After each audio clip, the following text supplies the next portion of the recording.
मरने के बाद स्वर्ग के द्वार पर 4 व्यक्ति खड़े थे। इन 4 व्यक्तियों में पहला राजा था, दूसरा एक बिजनेसमैन था, तीसरा पंडित था और चौथा एक आम आदमी मजदूर था।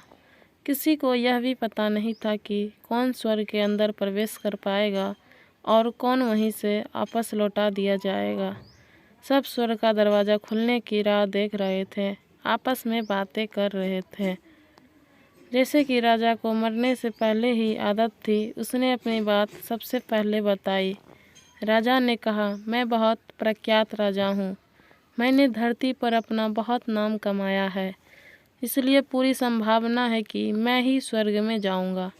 फिर व्यापारी ने अपनी बात सामने रखी।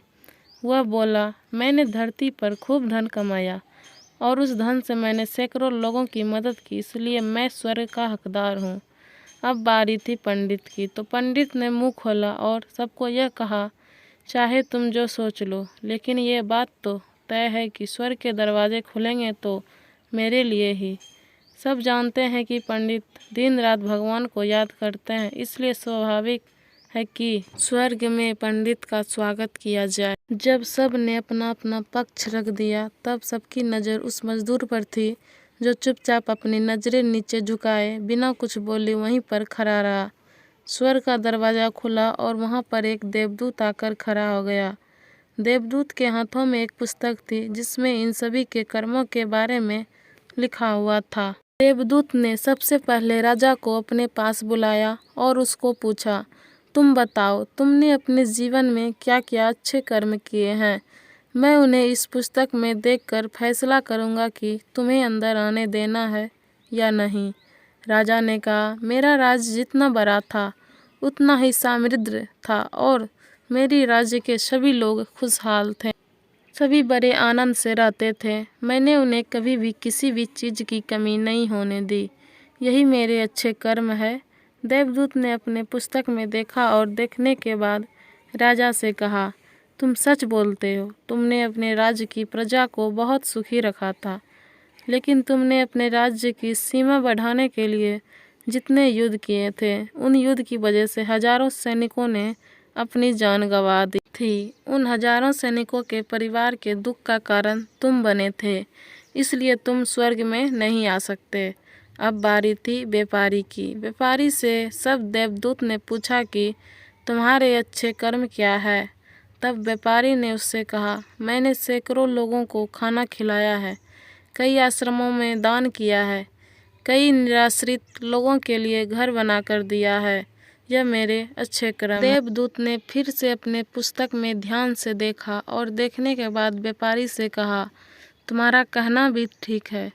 तुमने बहुत दान धर्म किया, लेकिन यह दान धर्म तुमने जिन पैसों से किया है, उन पैसों को कमाने के लिए तुमने न जाने कितने झूठ बोले हैं, कितनी हेरा फेरियाँ की है और कितनी मिलावटें की है, इसलिए तुम भी स्वर्ग में नहीं आ सकते। जब पंडित से यही सवाल किया गया तो पंडित ने बड़े ही आत्मविश्वास के साथ कहा, मैंने अनगिनत लोगों को ज्ञान दिया है, हजारों यज्ञ और पूजाएं की है और दिन रात भगवान का जाप किया है। इससे अच्छे कर्म और क्या ही हो सकते हैं। देवदूत ने अपनी पुस्तक के अंदर झांक कर देखा और पंडित से कहा, आपने जितने भी लोगों को जो भी ज्ञान दिया है, उन बातों पर खुद कभी अमल नहीं किया। आपने यज्ञ पूजा या भगवान का नाम निस्वार्थ भाव से कभी नहीं किया, इसलिए आपका भी स्वर्ग में आना प्रतिबंधित है। मजदूर यह सब देखकर हैरान था। वह अब तक जिन्हें महान समझता आ रहा था, उनकी व्याख्या स्वर्ग के दरवाजे पर आकर बदल गई थी। धरती पर जिन कर्मों को अच्छा समझा जाता है, उनका यहाँ पर कोई मूल्य नहीं था। यमदूत ने जब इस मजदूर को अपने पास बुलाया और इससे पहले कि वह उससे अच्छे कर्म के बारे में पूछता, मजदूर बोल पड़ा, प्रभु, मैं जानता हूँ कि मैं भी स्वर्ग में आने के लायक नहीं हूँ, लेकिन मैं फिर भी एक बार बाहर से ही स्वर्ग को झांक कर देखना चाहता हूँ। बस इससे ज़्यादा मेरी कोई इच्छा है ही नहीं, क्योंकि ऐसी इच्छा पालने के लिए मैंने जीवन में कुछ भी नहीं किया है। मैं पूरा दिन मेहनत करता और जो भी पैसे कमाता उन्हें अपने परिवार के पालन पोषण में खर्च कर देता। इसलिए दान धर्म के लिए कुछ बचता ही नहीं। लोगों की भला मैं क्या सेवा करता, क्योंकि काम के बाद जो थोड़ा सा समय मिलता उसको अपने ही बूढ़े माँ बाप की सेवा में बिता देता। और यह सब करने के बाद मैं कभी कभी मंदिर भी चला जाता और भगवान से जैसे भी मुझे दिया उस जीवन के लिए धन्यवाद कहता। देवदूत ने अपनी पुस्तक में बड़े ध्यान से देखा और थोड़ी देर देखते ही रहा। फिर उसने मजदूर से पूछा कि तुम याद करके बताओ, तुमने कभी तो कोई अच्छा काम किया होगा। मजदूर ने थोड़ी देर सोचने के बाद बोला, हाँ मुझे थोड़ा थोड़ा याद है। एक बार मैं बहुत भूखा था और मैं खाना ही खाने में बैठा था कि एक बहुत ही कमज़ोर कुत्ता जो ठीक से चल भी नहीं पा रहा था वह मेरे पास आ गया और मेरे खाने को देखने लगा। तब मैंने अपनी रोटी उसे खिला दी थी और उस दिन मैं खुद भूखा सोया था।